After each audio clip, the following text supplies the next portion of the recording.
Department Indian technical college Rewa. आप सभी lockdown और का अच्छे से उपयोग करें, घर में रहें, सुरक्षित रहें। कहा गया है कि discipline is the only medicine in कोविड-19, यानी कि कोविड-19 का सबसे बड़ी मेडिसिन डिसिप्लिन है। अनुशासित और सावधानी से रहें। और जैसा कि आपको याद है कि जिनकी परीक्षाएं नहीं हुई हैं तो कक्षा 12वीं की परीक्षा माननीय मुख्यमंत्री जी ने घोषणा किया है कि 8 जून से 16 जून के बीच में करवाएंगे। सभी अपनी परीक्षा की तैयारी करें घर में रहकर। और इसके बाद आपके महाविद्यालय में भी प्रवेश प्रक्रिया चालू होगी। जो भी छात्र छात्राएँ हमारे महाविद्यालय में प्रवेश लेने के लिए इंटरेस्टेड हैं वो तुरंत ही हमारे महाविद्यालय में आएँ और संपर्क करें, क्योंकि मेरा महाविद्यालय रीवा में टॉप 1 पे है, आप सब जानते हैं। अब मैं बात करता हूँ अपने टॉपिक पे आता हूँ। तो मेरा टॉपिक चल रहा बेसिक फिजिक्स। बेसिक फिजिक्स मैंने इसके पहले पार्ट में कुछ डायमेंशनल फार्मूला पढ़ा दिया था। ये बेसिक फिजिक्स का 3rd पार्ट है। मैं उसी के आगे इसमें कुछ डायमेंशनल फार्मूला के बारे में आपको बताने जा रहा हूँ, ठीक है। तो मेरा जो डायमेंशनल फार्मूला है तो उस दिन लास्ट हुआ था मेरा एनर्जी तक। आज मैं उसी के आगे स्टार्ट करता हूँ फ्रीक्वेंसी से। तो फ्रीक्वेंसी का डायमेंशनल फार्मूला क्या होता है हम देख पा रहे होंगे। फ्रीक्वेंसी इक्वल टू क्या होता है 1 टाइम पीरियड एक बटे आवर्तकाल, और 1 आवर्तकाल को हम उसमें बताए थे किससे डिनोट करते हैं, टी से डिनोट करते हैं। इसको अपन ऊपर ले जाएंगे तो हो जाएगा टी इनवर्स, यानी कि आवृत्ति फ्रीक्वेंसी का डायमेंशनल फार्मूला होगा टी इनवर्स। और इसका एसआई यूनिट निकालेंगे तो इसकी एसआई यूनिट क्या जनरेट होगी 1 टाइम की यूनिट क्या होती है सेकंड, तो बन जाएगी सेकंड इनवर्स। यानी कि आपसे कोई पूछे कि फ्रीक्वेंसी की एसआई यूनिट क्या होती है सेकंड इनवर्स, और इसकी स्टैंडर्ड यूनिट होती है उसे अपन हर्ट्ज कहते हैं, क्योंकि हर्ट्ज ने इसकी खोज की थी, इसलिए इसकी एसआई यूनिट्स क्या रखी गई हर्ट्ज। अब अपन सेकंड देखते हैं कोण एंगल्स। तो एंगल्स की डायमेंशनल फार्मूला क्या होता है तो अपन देखेंगे सेकंड नंबर एंगल। तो एंगल एक डायमेंशनलेस क्वांटिटी है, अपन लिख सकते हैं डायमेंशनलेस बीमा है, डायमेंशनलेस क्वांटिटी है। अतः इसका विभव सूत्र m0 l0 और t0, मतलब इसका विभव सूत्र नहीं होता है, इसके स्थान में लिख सकते हैं। और एंगल का जो मात्रक होता है वह है रेडियन। एंगल का सही मात्रक क्या है रेडियन, आरडी से डिनोट करते हैं, ओके। फिर अपन नेक्स्ट देखेंगे तो अपन देखते हैं एंगुलर वेलोसिटी कोणीय वेग। कोणीय वेग इक्वल टू क्या होता है कोणीय वेग बराबर कोण बटे समय। यहाँ पे लिखेंगे अपन एंगुलर वेलोसिटी, एंगुलर वेलोसिटी कोणीय वेग इक्वल टू एंगल यानी कि कोण बटे टाइम यानी कि समय। ये आपका फार्मूला बनेगा। और एंगल का आप देखेंगे इसका जो होता है विभव सूत्र कुछ नहीं 0 होता है 1 बटे समय टाइम का क्या होता है t, जिसको अपन लिख सकते हैं पूरा t इनवर्स इसका विभव सूत्र डायमेंशनल फार्मूला हो जाएगा। इसका मात्रक निकालेंगे तो एंगल का मात्रक रेडियन अपॉन समय का मात्रक सेकंड रेडियन पर सेकंड, इसका मात्रक बन जाएगा रेडियन पर सेकंड अथवा रेडियन सेकंड इनवर्स, ओके। फिर अपन देखते हैं आगे कोणीय त्वरण का देखते हैं एंगुलर एक्सेलरेशन। कोणीय त्वरण एंगुलर एक्सेलरेशन कोणीय त्वरण बराबर क्या होता है एंगुलर वेलोसिटी कोणीय वेग बटे टाइम समय। तो एंगुलर वेलोसिटी का डायमेंशनल फार्मूला हम निकाले हैं टी इनवर्स बटे टाइम का टी, इसको ऊपर ले जाएंगे T inverse into T inverse. तो आधार समान बेस इक्वल है, इंडेक्स आपस में जुड़ जाएगी, टी की पावर -2 हो जाएगी, ओके। तो कोणीय त्वरण का विभव सूत्र टी पर -2 होगा। इसका मात्रक क्या होगा कोणीय वेग का मात्रक क्या होता है रेडियन पर सेकंड बटे टाइम का सेकंड 3 पर जाएगा तो हो जाएगा रेडियन पर सेकंड स्क्वायर। इस प्रकार से हम कोणीय त्वरण का मात्रक पढ़ेंगे रेडियन पर सेकंड स्क्वायर। अब देखते हैं मोमेंट ऑफ इनर्शिया। 5 नंबर पे चलते हैं। तो 5 नंबर क्या है आपका मोमेंट ऑफ इनर्शिया। तो हम देखते हैं कि मोमेंट ऑफ इनर्शिया का डायमेंशनल फार्मूला क्या होता है। Moment of inertia equal to क्या होता है mass into distance square.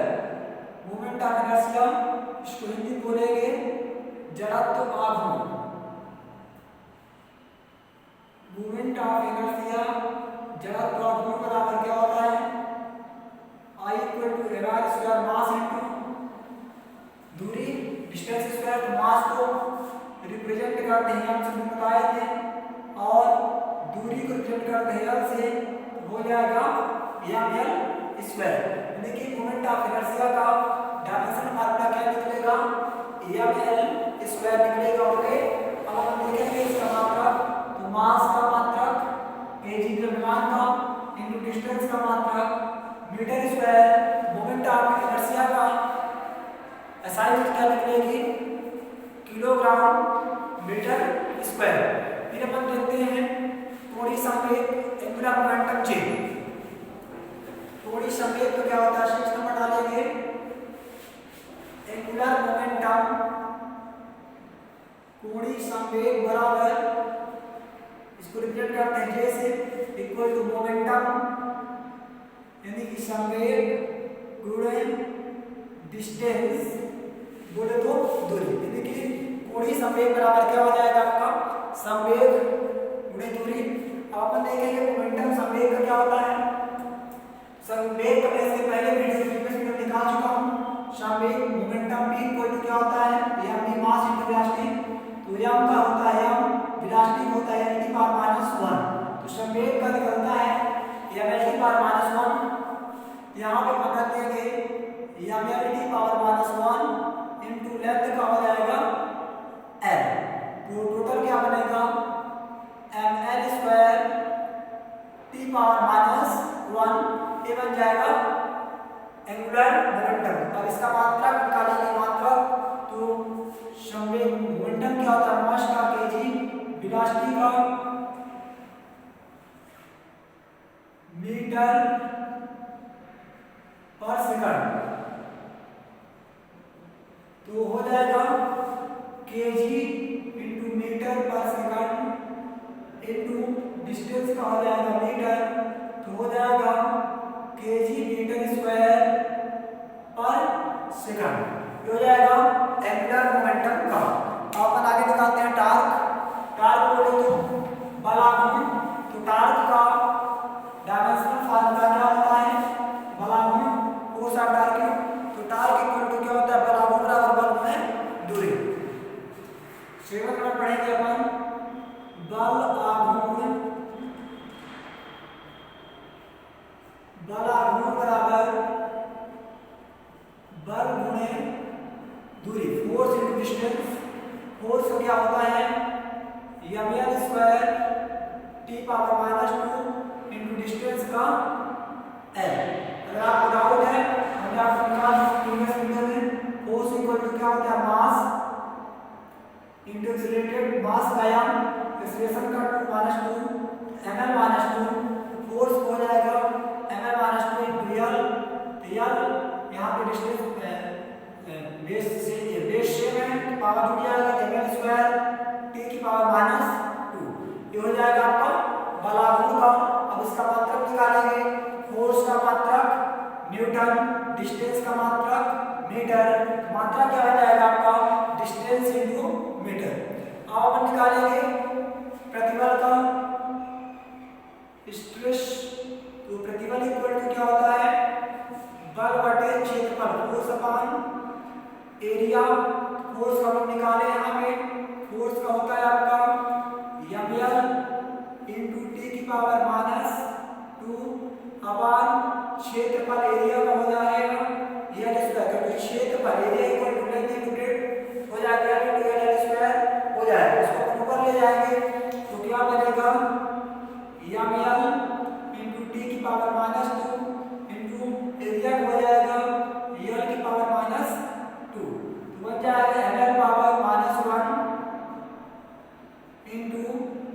Power -2, ये बनेगा आपका स्ट्रेस का, प्रतिबल का। अब अपन इसका मात्रक देखें, फोर्स का मात्रक न्यूटन अपॉन वोल्यूम पर, क्षेत्रफल का मात्रक मीटर स्क्वायर, इसका साई मात्रक बनेगा न्यूटन पर मीटर स्क्वायर। फिर अपन आगे देखते हैं,